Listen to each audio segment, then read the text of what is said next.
Bienvenidos.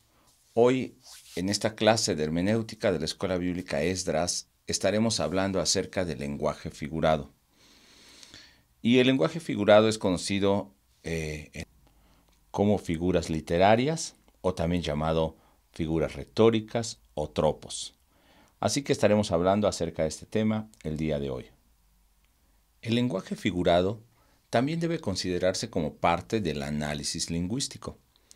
Y se dice de una palabra que expresa una idea diferente a la de su acepción literal o común, produciéndose un cambio de significado llamado también tropos, que viene de la raíz vuelta o cambio. También es aplicable a una frase que significa algo diferente de lo que literalmente puede significar y sirve para dar relevancia, viveza o elegancia de estilo que el escritor quiso usar, no solo para dar una información, sino también para transmitir ideas, situaciones o sentimientos a través de ese texto, y que de otra manera no tendría el sentido real que el escritor quería comunicar. Al mismo tiempo, debe considerarse las figuras literarias como parte del lenguaje de uso común de la época en que se escribió el mensaje. Esto es muy importante para tomar en cuenta cuando nosotros vemos una figura literaria. Entender el lenguaje figurado nos va a dar la comprensión más recta de un texto bíblico y nos va a dar la comprensión de su significado original. Así vamos a tener herramientas para aplicar correctamente el principio teológico en nuestro tiempo y en nuestro contexto. Veremos el día de hoy las figuras literarias más comunes o los tropos más comunes que encontramos en la Biblia. Empecemos viendo la figura del símil, que es una comparación formal precedida generalmente por la conjunción como o conjunciones similares. Lo que hace es comparar una situación, una persona, con una figura que nosotros podamos entender fácilmente. También nos presenta una situación real, un estado actual, y cómo quisiera que fuera esa condición o estado ideal. En el lenguaje común lo utilizamos también frecuentemente, como cuando decimos, esta persona o este corredor es tan rápido como un rayo, o es tan lento como una tortuga. Encontramos también en la Biblia el símil, por ejemplo, en el Salmo 42:1, cuando dice, como el ciervo brama por las corrientes de las aguas, así clama por ti, oh Dios, el alma mía. Lo que está haciendo es comparar la situación de un siervo con el alma de una persona y la acción de ese siervo con la acción del alma. Aquí dice que el siervo brama por las corrientes de las aguas, tal como el alma mía clama por ti. Está haciendo una comparación entonces entre el siervo y el alma, la acción de ese siervo cuando tiene sed o necesidad de agua, con la acción del alma, con la necesidad de Dios. En Mateo 23:37 encontramos otro símil. Dice la Escritura de esta manera, Jerusalén, Jerusalén, que matas a los profetas y que apedreas a los que te son enviados. ¿Cuántas veces quise juntar a tus hijos? Aquí es la acción de Dios queriendo juntar a sus hijos, comparado con ¿qué? Como la gallina que junta a sus polluelos debajo de sus alas. Entonces está haciendo la comparación de esa acción de la gallina juntando a sus polluelos, cubriéndolos de cualquier adversario. En la lluvia hace esta gallina, cubre a sus polluelos de la lluvia. Así es Dios, queriendo cuidar, juntar a su pueblo, pero el pueblo no ha querido. Esa es la comparación para que podamos entender más fácilmente lo que Dios estaba tratando de expresarle a este pueblo. Aquí mismo encontramos otra figura cuando está hablando a Jerusalén, que sabemos que es la ciudad, y realmente no se dirige a la ciudad, se dirige a las personas. Pero eso lo veremos un poco más adelante. En Efesios 4, versos 32 al capítulo 5, versos 4, encontramos esta figura de manera repetida. Y veamos cómo dice la Escritura. Dice, antes bien, sed benignos. Pide una actitud de la persona. Sean benignos unos con otros y sean misericordiosos unos con otros. Y nos va a hacer la comparación como quién. Como Dios también nos perdonó a ustedes en Cristo Jesús. O sea, que así como Dios perdonó, de esa misma manera lo que está pidiendo es que el hombre sea benigno, el hombre sea misericordioso y el hombre perdone. En el capítulo 5, verso 1, también dice, sean imitadores de Dios como hijos amados. Así como el Hijo amado imita al Padre, ustedes deben imitarlo. Y dice, anden en amor. Y va a hacer una comparación cómo debe ser ese amor. Como también Cristo nos amó. En el verso 3, pero fornicación y toda inmundicia o avaricia, ni aun se nombre entre vosotros, como conviene a santos. O sea, entre esos santos no se debe mencionar estas cosas, no se debe vivir más bien. Entonces está haciendo esa comparación. ¿Cuál es la actitud de estas personas de Éfeso con la actitud de los que son santos? Y luego va a hablar en el verso 4, ni palabras deshonestas, y va a decir de qué manera o con qué lo está comparando, sino antes bien, que también es un símil, acciones de gracias. No esto, sino esto. No necedades, sino acciones de gracias. Ni truanerías, sino antes bien acciones de gracias.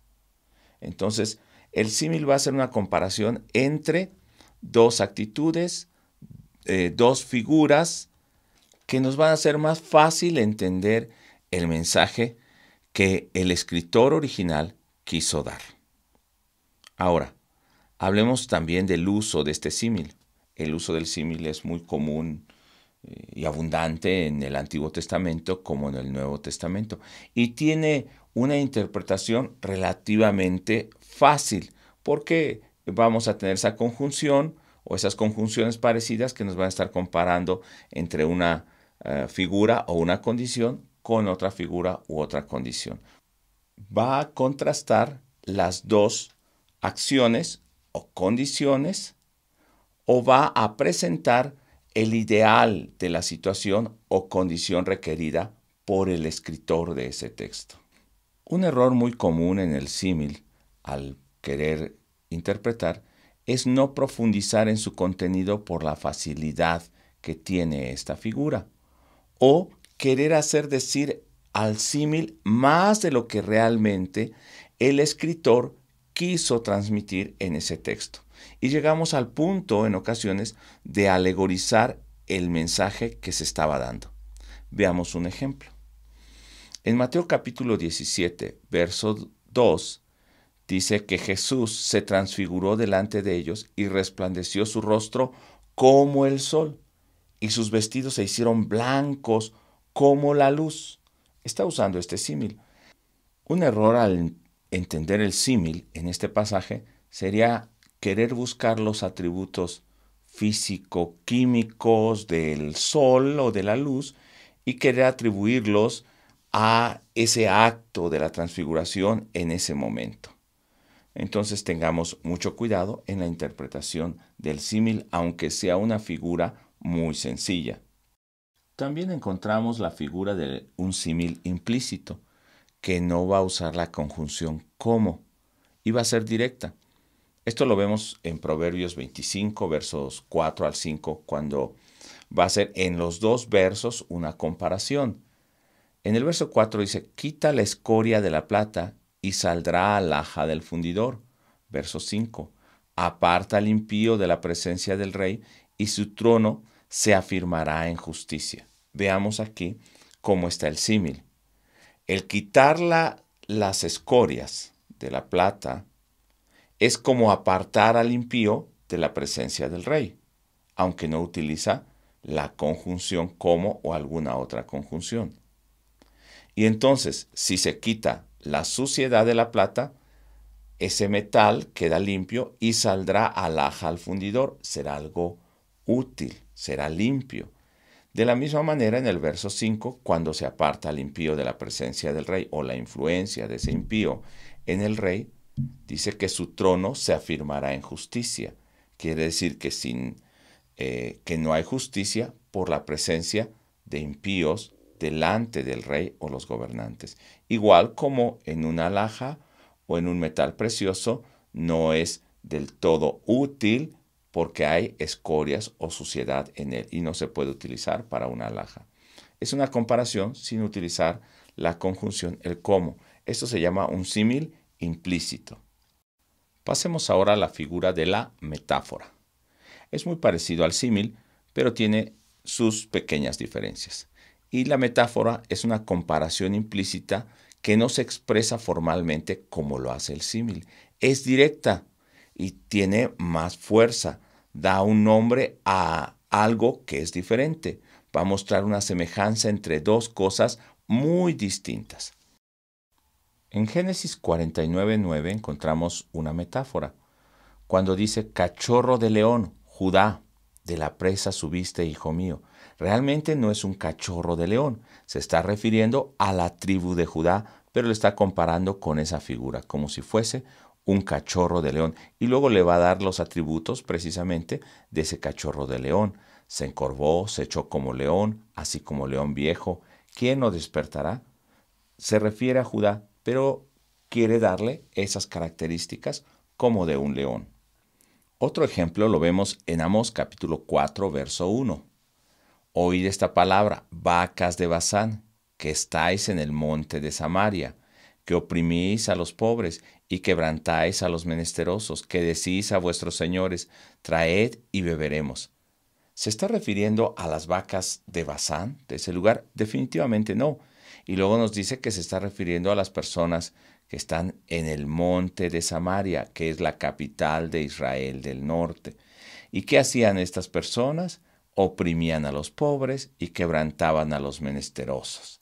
Y los está comparando con esas vacas de Basán que estaban bien alimentadas y gordas. De esta manera está comparando a la gente de Samaria. ¿Por qué? Porque se están enriqueciendo de aquellos pobres y están comiendo de ellos, se están holgando aún con aquellos más necesitados. En Isaías 3:15 encontramos otra metáfora. ¿Qué pensáis vosotros que majáis a mi pueblo y moléis las caras de los pobres? Dice el Señor Jehová de los ejércitos. Majar significa golpear con una vara para que la vaina seca deje salir el grano después de un cultivo. Y lo que estaba diciendo es que el trato de estos líderes, estas personas gobernantes, con los pobres es como si estuvieran golpeándoles con una vara. Esa es la condición que estaban viviendo en ese momento. La expresión de majar a mi pueblo y molerles las caras a los pobres significa esto, estar siendo injustos y aprovechándose de ellos. En el Nuevo Testamento encontramos muchas metáforas. Veamos, por ejemplo, las metáforas de Jesús, las que utiliza en Juan. Recordemos los ego eimi. Juan 6:35, por ejemplo, dice Jesús dijo, yo soy el pan de vida, el que viene a mí nunca tendrá hambre, y el que en mí cree no tendrá sed jamás. Podemos ver ahí cómo Jesús realmente no es un pan, sino está hablando de la salvación que él ofrece. Y está diciendo el que a él se acerca no tendrá hambre, comparándolo con lo que hace el pan, que sacia el hambre. Y el que en mí cree no tendrá sed jamás, comparando la salvación que él da con el agua que refresca la sed de una persona. Esta es la metáfora, está utilizando figuras para describir o para ejemplificar cómo es él y la salvación que él da. Es como pan para el hambriento, como agua para el sediento. Así también vamos a encontrar cuando dice que él es la luz del mundo. Él es el buen pastor. Se está identificando con figuras, con el nombre de alguna otra cosa para ejemplificar lo que él es y lo que está haciendo. Eso es una metáfora, utilizar una figura para dar a entender el mensaje o lo que la persona es, darle otro nombre a ese objeto, a esa persona, a esa acción, para que la gente también pueda entenderlo. Por ejemplo, también cuando a Jesús le dice a los discípulos que ellos van a ser pescadores de hombres. Eso es una metáfora, porque ellos van a ir y evangelizar, y también está presentando que es como cuando van y del mar pueden sacar los peces. Lo ejemplifica con la actividad que ellos tienen, una figura metafórica para decir cuál va a ser su ministerio de evangelismo. En las epístolas o cartas también encontramos metáforas. Por ejemplo, en la segunda carta de Pedro, capítulo 2, verso 3 y verso 17, va a decir Pedro, y por la avaricia harán mercadería de vosotros, con palabras fingidas sobre tales, ya de largo tiempo la condenación no se tarda, y su perdición no se duerme.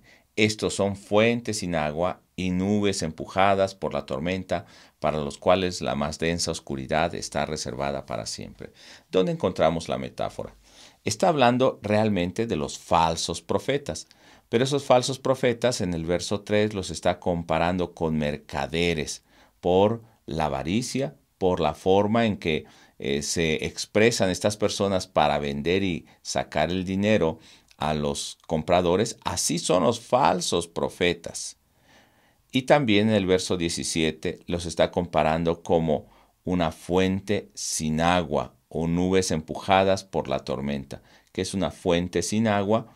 Pues realmente está seca, no tiene nada. Es una fuente, pero no va a dar agua. Y la fuente era donde ellos iban a sacar agua para beber, agua para todas sus actividades. Una fuente es como un manantial. Entonces estos falsos profetas no tienen agua. O nubes empujadas por las tormentas.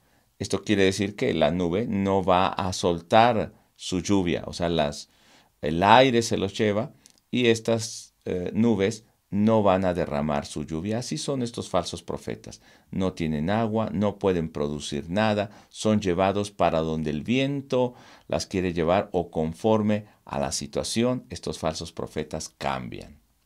Así que realmente no son mercaderes, ni son nubes, sino está refiriéndose a los falsos profetas, pero los compara con estas figuras para que sea más entendible su acción o su forma de ser. ¿Qué errores podemos encontrar en las metáforas? Normalmente considerar que el significado aparece con claridad. Pensar que tal cual se expresa literalmente, así es, y realmente es una figura. Y olvidamos el uso y costumbre que se le daba en esa época. No solamente en nuestra época, sino en esa época. Entonces tenemos que entender también que esa metáfora, a diferencia de como nosotros la leemos, tenía un significado específico. Entonces debemos transportarnos al contexto para saber realmente el significado original que esa metáfora quería dar a los oyentes. Y un pleonasmo es una redundancia innecesaria, pero que pretende dar fuerza al texto, en este caso, en la Biblia. Y esta es una figura también fácil de entender, porque en nuestro español a veces la utilizamos mal, pero se utiliza. Por ejemplo, cuando decimos sal para afuera, o sube para arriba, o baja para abajo. Realmente con que dijéramos sube, baja o sal, se daría por entendido qué es lo que estamos pidiendo. De la misma manera es el pleonasmo en la Biblia. ¿Qué es lo que va a hacer el pleonasmo? Va a redundar sobre un mismo significado. Lo que quiere hacer es dejar en claro y firme esa idea. Por ejemplo, veamos en Génesis 40, verso 23, donde dice, y el jefe de los coperos no se acordó de José. Esto nos narra cuando, después de que José reveló los sueños del copero y el panadero, cuando ellos salieron, tenían el encargo de José que cuando estuvieran en presencia de Faraón se acordaran de él. Pero aquí el verso 23 del capítulo 40 dice que el jefe de los coperos no se acordó de José, pero enseguida dice algo, sino que se olvidó.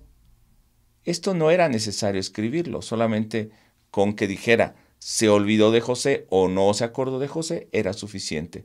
Pero lo pone 2 veces para enfatizar precisamente ese hecho, de que ellos, después de haber recibido, en este caso el jefe de los coperos, después de haber recibido la ayuda de José, no se acordó del bien que le había hecho. Y dice, no solo no se acordó, sino se olvidó. Está enfatizando esa acción. El pleonasmo entonces no va a ser muy difícil de identificar y sabemos que solamente está reforzando la idea anterior.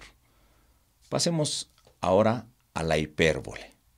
¿Y qué es una hipérbole? Una hipérbole es una exageración de ideas que tiene por objeto dar énfasis a lo que se dice.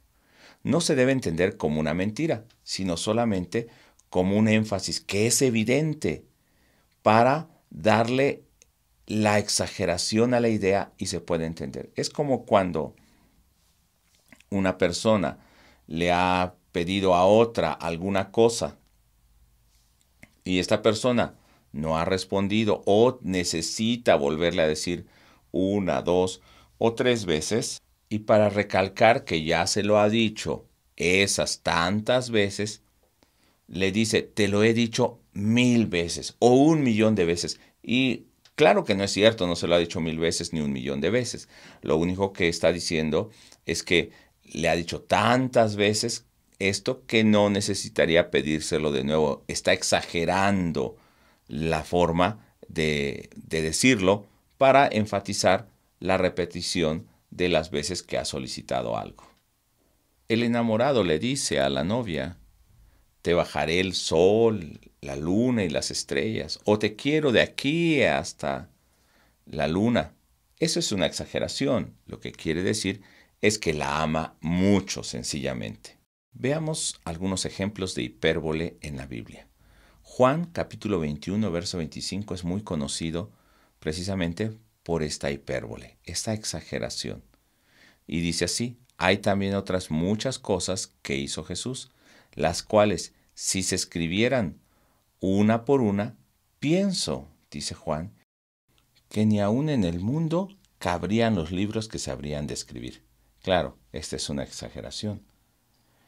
Igual y son muchos libros que se escriban de cada cosa que hizo Jesús, pero sería posible que cupieran en el mundo. Esto es una hipérbole.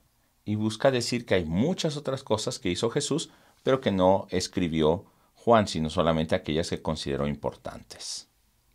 Otra hipérbole la encontramos en Jeremías capítulo 9, verso 1, donde el escritor dice que tiene tanto dolor por la hija de su pueblo, por la gente de su pueblo, que dice que quisiera que su cabeza se hiciese aguas y sus ojos fuentes de lágrimas para que llore día y noche a sus muertos.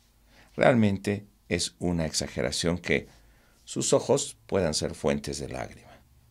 O en otras ocasiones también nos dicen algunos pasajes como los Salmos, cuando habla del lloro, que puede llenar su cama de las lágrimas que ha derramado.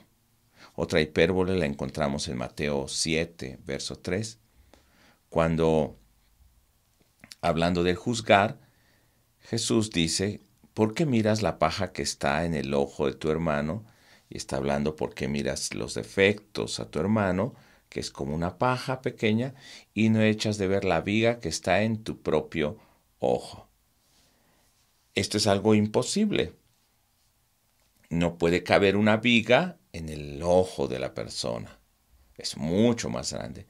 Pero está diciendo que los defectos o por lo que se juzga a la otra persona es tan pequeño que es una basura en el ojo, siendo que la persona que está juzgando tiene cosas tan grandes, errores y pecados tan grandes, que para poder juzgar a otros antes tendría que quitar su propio pecado, que eso es imposible. Eso es imposible. Entonces lo que le está diciendo es, no puedes estar juzgando a otros por errores o pecados mucho menores, siendo que tú tienes pecados tan grandes. Otra hipérbole en el Antiguo Testamento que encontramos es cuando después de que los espías regresan para recorrer la tierra donde Dios les ha dado y que han sido enviados por Moisés a tomarla, ellos regresan y dan un informe al pueblo. Y entonces en el capítulo 1, verso 28 de Deuteronomio dice, ¿a dónde subiremos? Nuestros hermanos han atemorizado nuestro corazón diciendo, este pueblo es mayor y más alto que nosotros. Y posiblemente esto es real. Pero recordemos que tenían la dirección de Dios, la protección de Dios y el mandato de Dios de tomar esas ciudades. Pero enseguida veamos la hipérbole. Las ciudades grandes. Y creo que también eran ciudades grandes. Esto es real. Y luego dice que están amuralladas hasta el cielo. Esto es una exageración. Puede ser que las murallas eran muy altas, pero no eran hasta el cielo. Y también vimos allí a los hijos de Anac y ellos los consideran gigantes. También ellos han dicho, y nosotros a su parecer somos como langostas.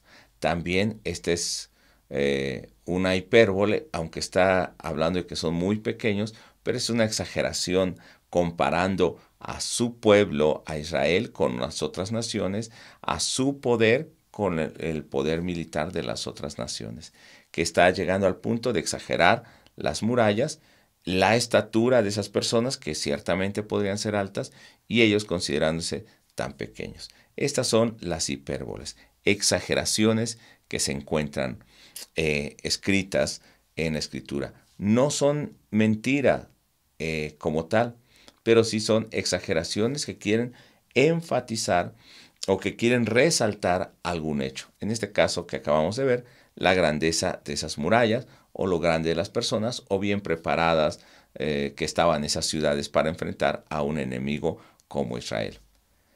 Los errores más comunes en las hipérboles pueden ser tratar de dar una interpretación literal a esos pasajes. Por ejemplo, en Salmo 61:1, cuando dice, oye, Dios, mi clamor, a mi oración atiende. ¿Dónde está la mala interpretación de esta hipérbole? Donde dice, oye, Dios, mi clamor.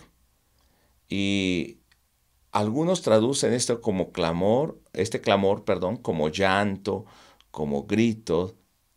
Lo mismo que Apocalipsis 21:4, donde dice, Dios enjugará toda lágrima de los ojos de ellos, y ya no habrá muerte, ni habrá llanto, ni clamor, ni dolor, porque las primeras cosas pasaron.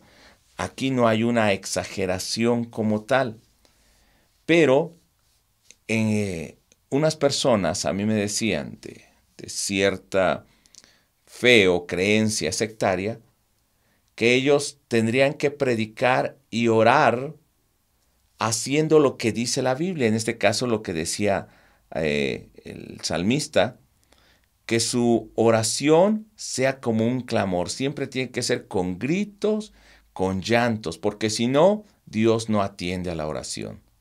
O decían, tomando Apocalipsis, que ellos deben orar y aún predicar como si estuvieran sollozando o con lágrimas. ¿Por qué? Porque entonces Dios va a enjugar el clamor, su llanto. O sea, están tomando literalmente algunos pasajes para justificar acciones que tienen, cuando realmente ese pasaje en la Biblia solamente quería dar un énfasis de cómo era la oración de esas personas, cómo es el sufrimiento del pueblo de Dios y cómo Dios estará también consolando a su pueblo. También podemos encontrar en la Biblia preguntas retóricas. Lo encontramos, por ejemplo, en las epístolas. Jesús utilizó mucho esas preguntas retóricas. En el Antiguo Testamento, cuando Dios reclama a su pueblo, utiliza esas preguntas retóricas. ¿Y qué son las preguntas retóricas? No buscan una respuesta del oyente, sino tienen como fin subrayar algo, algo que quiere decir y que implícitamente ya trae la respuesta lógica que el oyente debe aceptar. Un ejemplo lo encontramos en Mateo 5:46 y 47, donde Jesús dice, porque si amáis a los que os aman, vea las preguntas retóricas. ¿Qué recompensa tendréis? Lo que está diciendo es, no tienen recompensa. Enseguida otra pregunta. ¿No hacen también lo mismo los publicanos? La respuesta es sí. Ya lógicamente la gente o el lector sobreentiende las respuestas a esa pregunta. Solamente es para enfatizar que no tendrá respuesta, o recompensa, y que tampoco hacen nada diferente a los publicanos. ¿Por qué? Porque ellos consideraban a los publicanos como muy pecadores. El verso 47 dice, y si saludáis a vuestros hermanos solamente, ¿qué hacéis de más? Lo que está diciendo es, no hacen nada de más. ¿No hacen también así los gentiles? O sea, la respuesta es sí, así también hacen los gentiles. Lo único que está haciendo es enfatizar que ellos no están haciendo nada de más y están actuando igual que los gentiles. La respuesta viene implícita.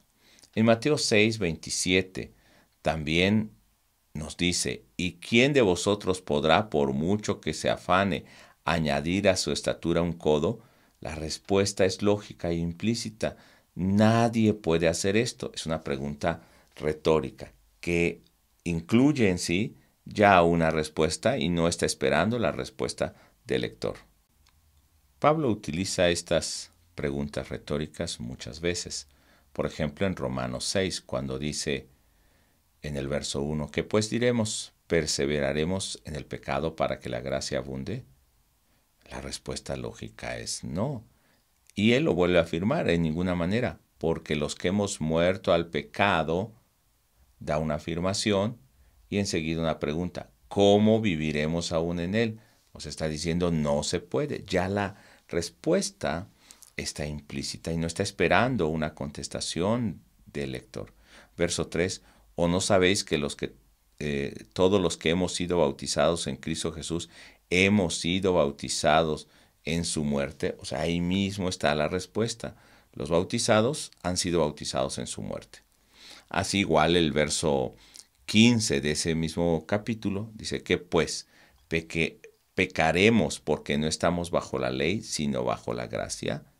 En ninguna manera.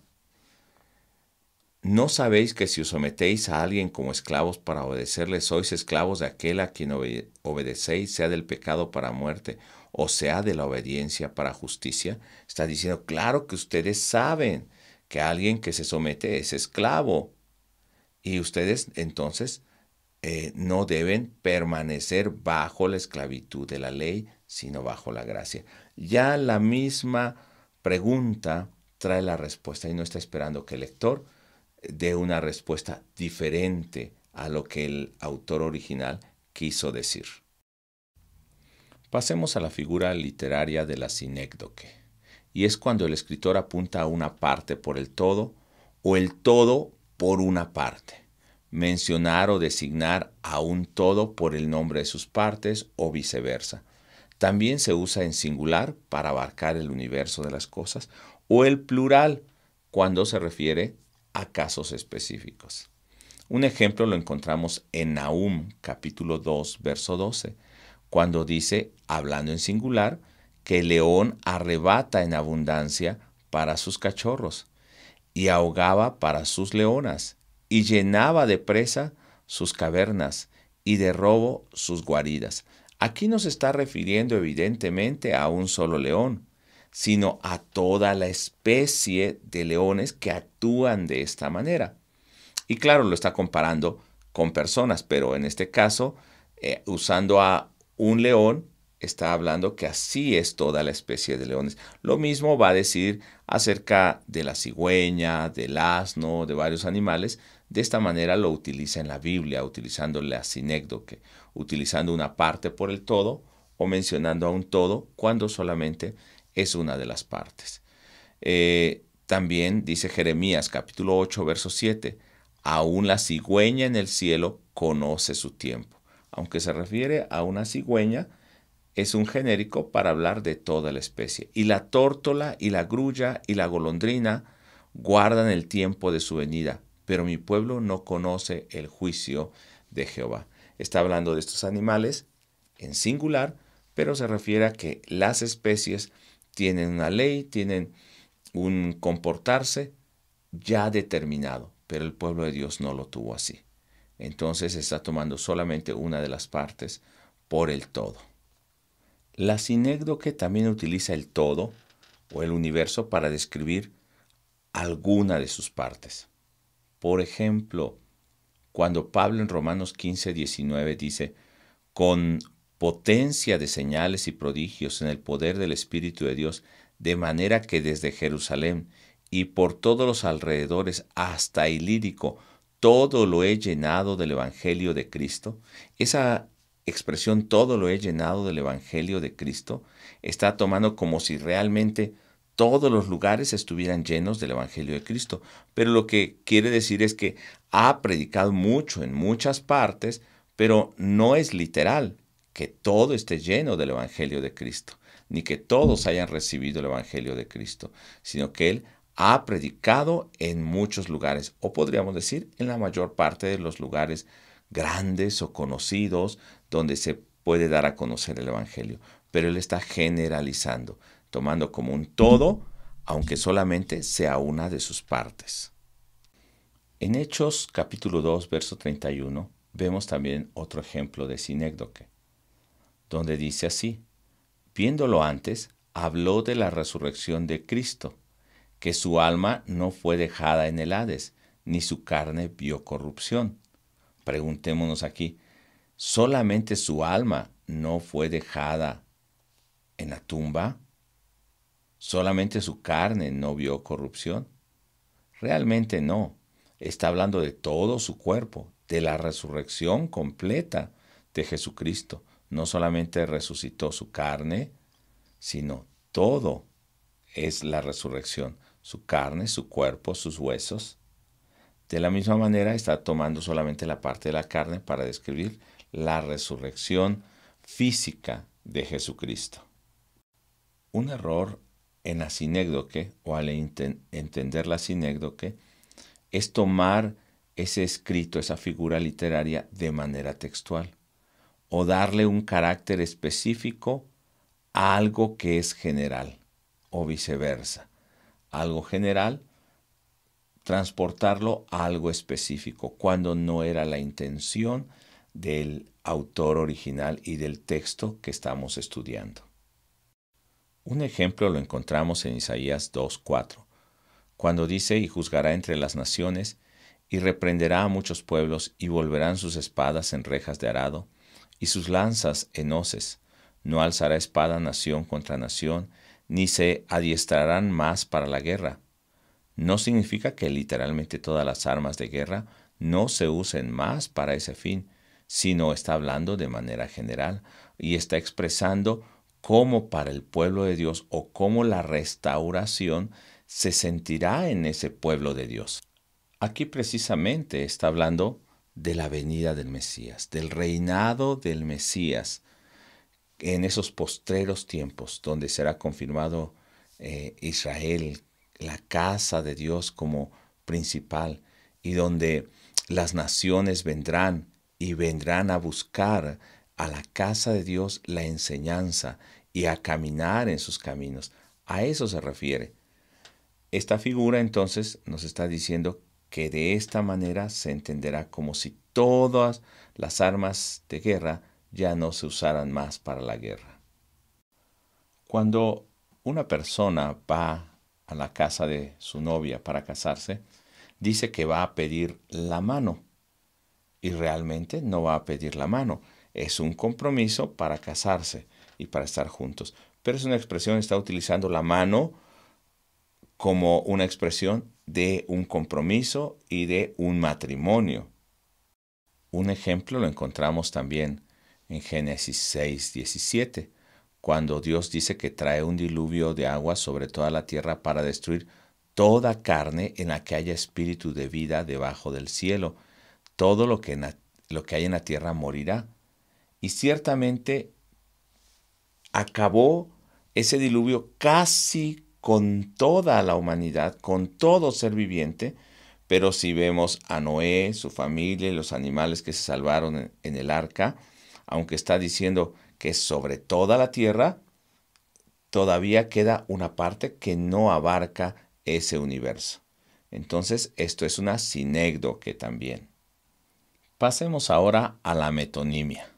Esta figura se designa a una cosa con el nombre de otra, en relación de causa y efecto. Hace el uso de palabras en lugar de otras. Un ejemplo lo vemos en Lucas capítulo 16, verso 29. Cuando ha muerto el rico y Lázaro, uno está en tormento y otro está en el seno de Abraham.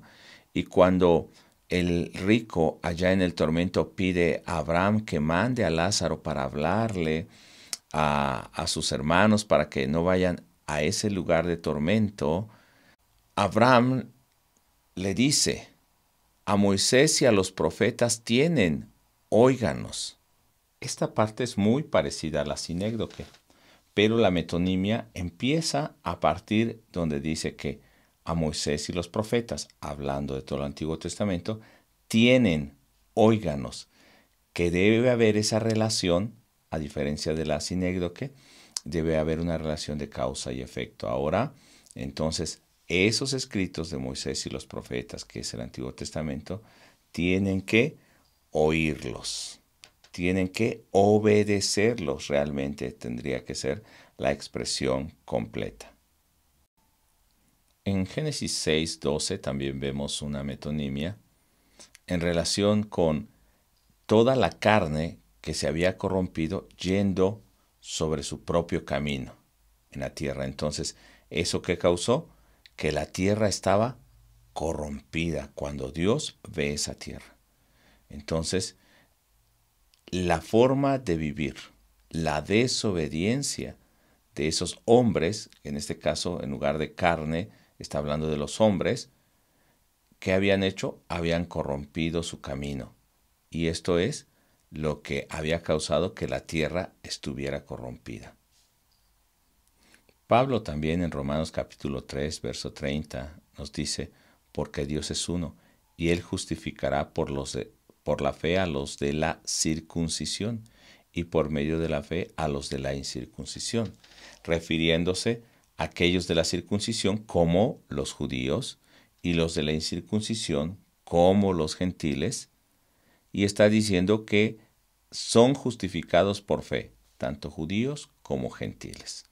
Hay una relación, causa y efecto, pero también hay un cambio de nombre. En lugar de referirse a los de la circuncisión o la incircuncisión, podríamos haber puesto judíos y gentiles.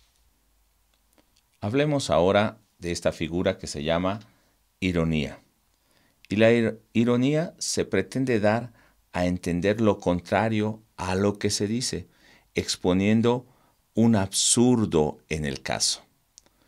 Esta ironía nosotros la utilizamos comúnmente en nuestro lenguaje diario y es como una manera hasta sarcástica en ocasiones para decir algo. Veamos ahora algunos ejemplos, como en Primera de Reyes capítulo 18, verso 27, donde dice: y aconteció al mediodía que Elías se burlaba de ellos, cuando recordemos que estaban ofreciendo sacrificio, Elías y los falsos profetas, esperando que aquel Dios que respondiera, ese fuera el verdadero Dios. Si Jehová era Dios o Baal era Dios, entonces el pueblo le serviría. Y como pasó el tiempo de que estos profetas levantaran su altar y ofrecieran sacrificio a su Dios e hicieran todo su ritual, y no contestaba al mediodía, entonces Elías se burlaba. Y vea aquí la ironía, no solamente es ya diciéndolo desde que es una burla, sino la manera en que maneja esa ironía, diciendo: gritad en alta voz, porque Dios es. Ahí ya hay una ironía. Lo que está diciendo es que no es Dios. Quizá está meditando. Es una ironía, porque no es Dios y no puede estar meditando. O tiene algún trabajo, o va de camino, o tal vez duerme, y hay que despertarle. Si vemos la ironía en ese escrito, es una manera sarcástica, hasta burlona, podríamos decir, de decir las cosas y de esta manera, a través de la ironía, lo que está pretendiendo es decir lo contrario a lo que está diciendo el texto. Aquí el error podría ser no entender que es una figura y darle un significado literal, tomando entonces el significado contrario a lo que verdaderamente quiso decir ese texto y la expresión del autor original. En 1 de Corintios capítulo 1 verso 25 encontramos una ironía, porque lo insensato de Dios es más sabio que los hombres, y lo débil de Dios es más fuerte que los hombres. En Dios no hay nada insensato y no hay nada débil. Lo que está diciendo ahí precisamente es lo contrario, que Dios es sabio y que Dios es fuerte. Así que el hombre no se puede comparar con esa fortaleza o con esa sabiduría de Dios en ninguna manera. Hasta aquí dejamos la clase del día de hoy y nos veremos en la siguiente clase, donde seguiremos estudiando las figuras literarias.